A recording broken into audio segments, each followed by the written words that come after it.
Hello, this is David Gareway the second again, here with another short briefing, this time pertaining to MLA formatting. So in here, in this brief PowerPoint presentation, we'll just be going over some of the basic MLA formattings, and MLA formatting is just what's commonly used for writing.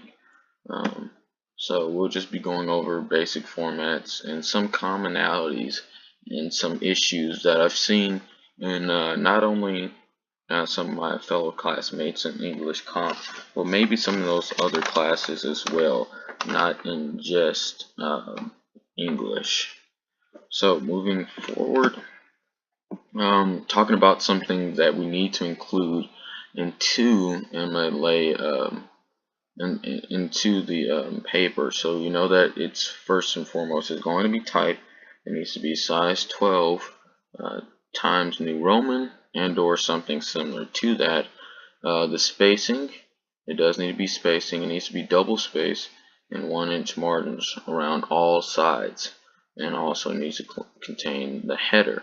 Now in here, moving on, we're going to give an example here just from the top of how it should look. So you can see here that we have our Times New Roman font, size 12. Here we have our header, and in our header we need to have our last name and the page number.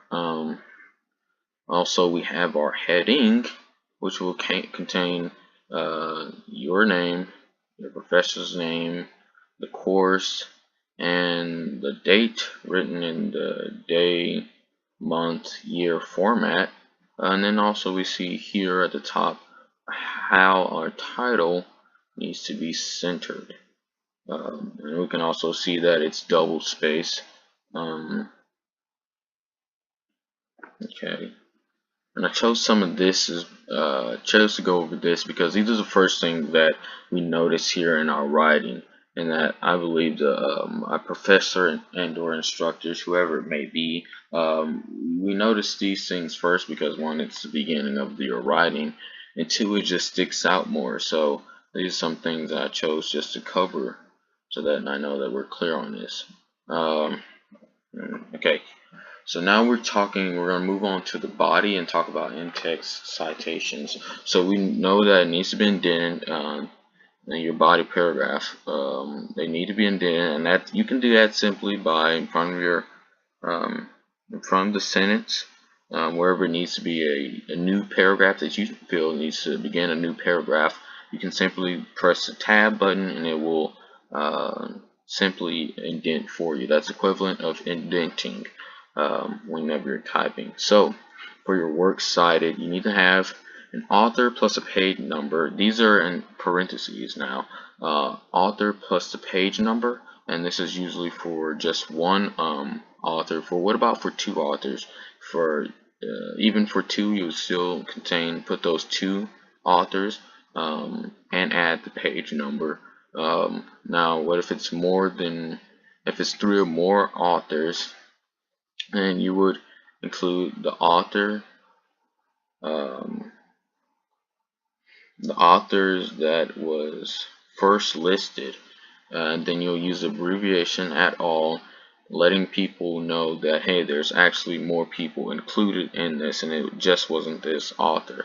And then whenever we're talking about a text or citations that include more than one page number, we're then just going to simply put the author plus the page numbers, and with the numbers you're just going to put a hyphen in between those page numbers. Now we see here an example.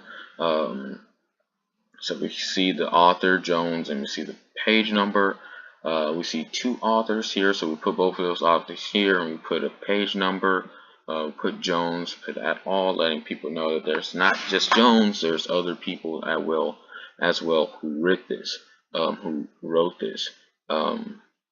We also see that here's an example of author and additional pages. Now, another thing I did not put on here actually, but whenever you're citing the text, something that I didn't know, because again, I'm putting things that I think that people should be aware about, and stuff that I didn't know, whether it's from you not being taught this or just simply not knowing or forgetting, is that whenever you're writing your text, so you will have your sentence here, but then you're going to, whenever you cite them, you're gonna write them in your sentence, and then you add the period and or punctuation afterwards, and that's something I did not know firsthand about until looking at the video. Um, and I didn't know also that this was the actual way, whenever citing an author's work, we just use the last name and the page number. It's a bit strange to me because usually in my writing and other writings, I was so used to usually just stating in the text, and my instructors usually tell me, I mean, of course it wasn't MLA formatting, but it was in another text that, hey, you don't have to actually, cite it like this. You can put it in your text, and that counts as not being plagiarized. But however, this is MLA formatting, and there are certain guidelines